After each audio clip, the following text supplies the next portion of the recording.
ইরানকে আঘাত করতে এসে ভেঙে পড়ার দ্বারপ্রান্তে ইসরায়েলি ডিফেন্স ফোর্স, এমন এক কঠোর সতর্কবার্তা দিয়েছেন দেশটির সেনাপ্রধান লেফটেন্যান্ট জেনারেল ইয়াল জামির। একের পর এক ফ্রন্টে যুদ্ধ, সীমাহীন চাপ আর ভয়াবহ জনবল সংকটে এখন ধ্বংসের দ্বারপ্রান্তে দাঁড়িয়ে ইসরায়েলি সেনাবাহিনী।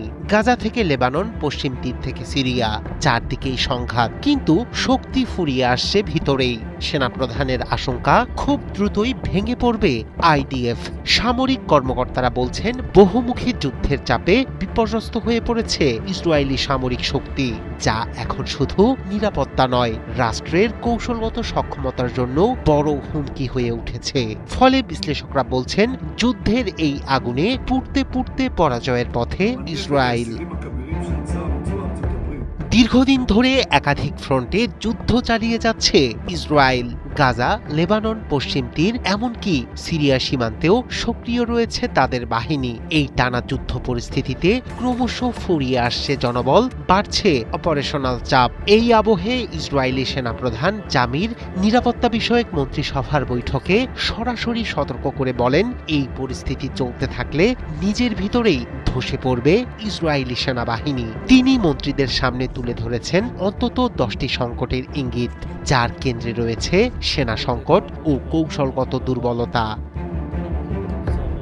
সামরিক সূত্র বলছে সংরক্ষিত সেনাদের একের পর এক রোটেশনে ডাকা হচ্ছে। পঞ্চম ও ষষ্ঠ দফা পর্যন্ত দায়িত্ব পালন করতে গিয়ে সেনারা ক্লান্ত, মানসিকভাবে বিধ্বস্ত।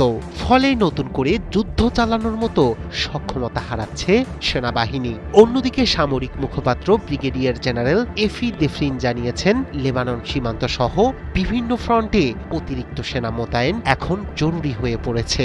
প্রতিরক্ষা বলয় শক্তিশালী করতে না পারলে নিরাপত্তা ঝুঁকি আরও বাড়বে বলেও জানান তিনি।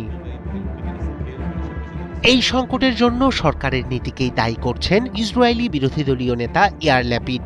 স্পষ্ট কৌশল ও পর্যাপ্ত সরঞ্জাম ছাড়াই সেনাবাহিনীকে একাধিক যুদ্ধে ঠেলে দেয়া হয়েছে বলে অভিযোগ করেন তিনি। এছাড়া আহত সৈন্যদেরও যথাযথ সহায়তা দেয়া হচ্ছে না বলে ক্ষোভ জানান বিরোধী দলীয় নেতা। ল্যাপিড আরও বলেন, আইডিএফকে তার সামর্থ্যের বাইরে ব্যবহার করা হচ্ছে, যার ফলে এই ভাঙনের পরিস্থিতি। 2023 সালের 7 অক্টোবরের ফিলিস্তিন যুদ্ধের পর থেকেই সংকট আরও তীব্র হয়েছে। ইতোমধ্যে প্রায় 12,000 সেনার ঘাটতির কথা জানিয়েছে সামরিক কর্তৃপক্ষ। এই প্রেক্ষাপটে ব্যাপক চাপে নেতানিয়াহু প্রশাসন। প্রশ্ন এখন একটাই, এই সংকট থেকে বেরিয়ে আসতে পারবে তো আইডিএফ, নাকি সত্যিই ভেঙে পড়বে ভেতর থেকেই? রায়হান কবির শুভ্র, 71।